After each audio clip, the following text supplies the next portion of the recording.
Good morning. Nice day. A little bit cloudy and overcast, but I like it. It's worked all weekend.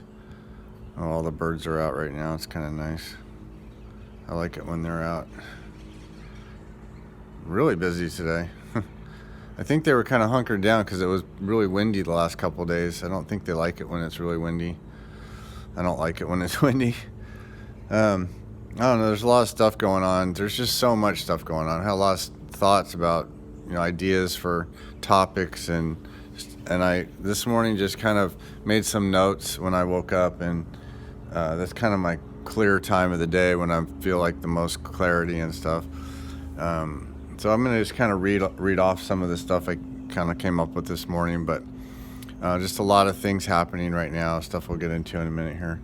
But I had a dream last night, and it was weird. I kind of almost forgot it, but when I woke up real early, and I remembered it, and it was like I was talking with someone, telling them about, how the system controllers, how they're like an animal that has gotten used to eating and feeding off of a certain energy. They're basically they've gotten used to and accustomed to feeding off of humanity and feeding off the negative emotions and energy. And it's kind of like we have some turkeys, and turkeys are real benign. I mean, you don't notice them. I mean, they're really pretty animals, and you see them in the wild. It's like, oh wow, those are really cool. But we have 4 turkeys in my neighborhood, and they've gotten accustomed to being fed, and they become aggressive. And people have actually been complaining that they're chasing them while they're jogging. There's a trail behind our house here, and so there's a lot of joggers that go back and forth. And my kids have even had to get a broom out and kind of fend them off so they could get in the car to go to school when I'm at work. And I've even had to go out there and chase them away. And so it's just kind of interesting, that this lower level consciousness, this lower level energy, these dark forces, whatever we want to call them, deep state, these people, they've started to feel entitled. They're not grateful anymore. There's no exchange of energy. There's no gratefulness. It's just all about consuming and taking and manipulating so that they can continue to do that.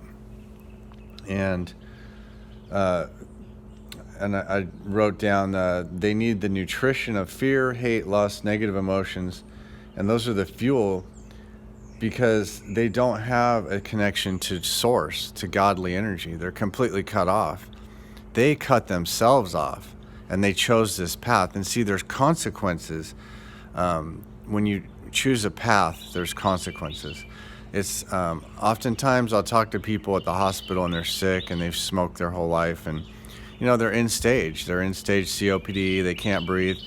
And I feel bad for them, but there's consequences, right? There's consequences for actions. And and we can all we all understand that. We can all have sympathy, actually, and empathy for that, because I think we've all suffered consequences from our actions. I know I have, many things. Most notably for me lately is my gut issues. I'm suffering what you want to call it, karma, for eating bad and, trying to push myself to gain weight and build up my muscles and things like that. And it just caught up to me. So I'm paying the price for that right now. And that karma is coming back right now. There's a karma coming back. It's not a judgment. This is something people don't understand. They think it's about judgment. I see a lot of people, I follow my Twitter people, and I follow a lot of Christians, and because I believe Christians are on the right track. They're just not quite, their understanding is more limited, but they do believe in God. They believe in, a higher power. They believe in that. So that's a good start, right? They're trying to align with that higher power, and that's important. And so the thing I'll bring up, the last thing I'll mention about this little section is I was watching a video of Oprah falling down. Now, I don't take joy in people being injured or being hurt. It's a terrible thing. Like I said, I worked in a trauma unit, and I see people at the hospital suffering. I don't like to see them suffering, even if they're jerks, even if they quote unquote deserve it. It's still a terrible thing, and when someone suffers, it's heartbreaking. But anyway, Oprah fell, so she's doing a talk. I don't know if you guys saw this, but it's worth looking it up. She's doing a talk, and she's talking, her pseudo-spiritual bullshit that she spews out. Now, at one time, Oprah was real, she was like kind of cutting edge, right? I mean, everybody was like, Oprah. She was the driving force behind a lot of these, like Dr. Phil, for example, but many, many others. She had the Book of the Month Club, and she made a lot of people famous, Marianne Williamson. She's partnering with Deepak Chopra, and he's already famous. All these things she's got her hand in, and she's helped a lot of people's careers and lifted a lot of people, like I said, like Dr. Phil. And I like to call him Dr. Shill. But anyway, that's beside the point. That's my personal feeling. I think he manipulates people and uses people's suffering to push his show and his ratings and all that. And I think that's wrong, but maybe he's really helping people. I don't know. Anyway, so Oprah's talking about how you have to be in balance in life, and sometimes balance doesn't mean blah, blah, blah. And all of a sudden, it was weird because on the video I watched, the light changed. Now, I don't think the lighting changed where she was, but the camera picked up a change in the lighting. And there was like this, the light lit up, and she turned and took a step, and as soon as the light faded, she just collapsed. She fumbled, and she said she tripped over her shoe, but if you watch it, she actually was almost like just knocked down. And to me, it was a sign, I guess you could say, because these people they've been false prophets, false idols and false prophets for decades. I mean, how long has Oprah been around? She's been around since I was a little kid. I remember my mom watching Oprah when I was, 10 years old. I'm 52 years old now. So this thing has been going on for so long, and it's just been corrupting for so long. Those days are over. That is finished. They're done. And this was, and the reason I think it was interesting, it happened to her, and something happened to Madonna also, where I didn't see any video on that, but I guess she hurt her knee and she was on stage she actually fell and all this stuff. These iconic figures are going down. Now, there hasn't been a big major arrest. I think there's going to be, though. And we'll get to that later, why I think that hasn't happened yet. So anyway, so let me just read some of this off. It says, so everything is a possible escape is going to be targeted. Everything that is a possible escape. So an escape from this control system. So they target knowledge. They target spirituality. They target the financial system. They target work, life, career choices. They especially target sexuality and pervert that and twist that and turn that around. And you can see that happening right now with the transgender movement. That is a big agenda push for them. And they want to turn sexuality upside down. They built institutions to control, to enslave. They designed it to look like freedom. This is something really important that this is something really important.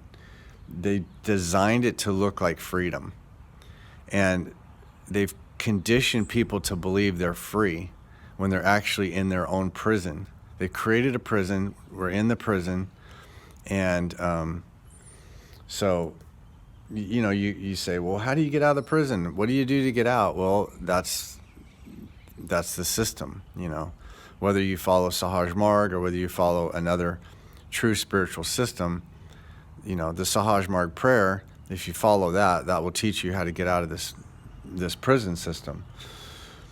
They use our base emotions and desires to manipulate. They produce an illusion of governance. And when the conditioning is locked into place, the sheep keep themselves in check. So it's kind of like, your coworkers or your family members, or they will ridicule and put you back in your place if you start to get off the David Icke calls it postage stamp consciousness. So if you step off the postage stamp, you'll be attacked, you'll be ridiculed, you'll be put back in your place. And this is important because everything hinges on free will. This is a free will universe, and the concept of what free will has been turned upside down. The controllers have offered their perverted version of free will, but it's actually further enslavement. It's like falling into quicksand. The more you struggle, the further you get pulled in. This is why connecting directly to source is vital. Only through the heart can this connection be made. The mind is only able to get us on the path. It can't tune to the fine, subtle frequencies of source. So this is the work, right? The work doesn't begin when we mentally decide to do something. The work begins with this fine-tunement of our heart. Our heart is being tuned like an instrument so it can receive this godly wisdom, this godly knowledge, this godly connection. It's not even about receiving, it's not about receiving material things. It's about receiving just pure love and becoming a transmitter of pure love. And I've talked about that a million times, so I'm not going to keep going on that. But and this is the ultimate knowledge, because this is the final break from the control. And the controllers know this. They keep humanity in a survival mindset with perpetual war, lack, and scarcity. So the system controllers, they know where the key is, and they know where the lock is, and they know that it can be opened very easily. And so they distract us with the mainstream media as a perfect example. I call it the AllSeeing Eye. They can direct attention wherever they want. And the sheeple follow that. And you can see it now when people have this repulsion for Trump, and this it's an unnatural reaction. I mean, it's a complete and utter over the top emotional reaction to something that really isn't emotional. I mean, there's a lot of people I don't like, but I don't have a big emotional reaction. They have cultivated this. They have produced this in people because they understand mind control. They understand trauma-based mind control. And this is what we're stepping away from. When you connect to source, when you become more spiritualized, you have less fear. There's less fear to have. I was thinking of, the example of in Jujitsu. In Jujitsu, you learn self-defense, but you learn how to they call it the gentle art. So you're not, beating the other person down. You're basically, Jiu-Jitsu is very simple. You learn safe positions to be in an attack. So say someone attacks you. You get safe positions, and you have to learn Jiu-Jitsu to know what those are. But once you learn those safe positions, then you patiently wait while this person might look like they're winning the fight. It looks like they're beating you up, but they're actually wearing themselves out. And then when they wear themselves out, you take control, and you dominate, and you submit. So this is basically what's happening right now.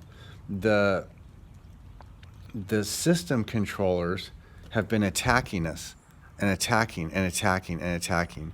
And they fragmented people's consciousness into these, they did trauma-based mind control. So they understand that when you traumatize people, you put them in a state of fear, it's easier to subjugate.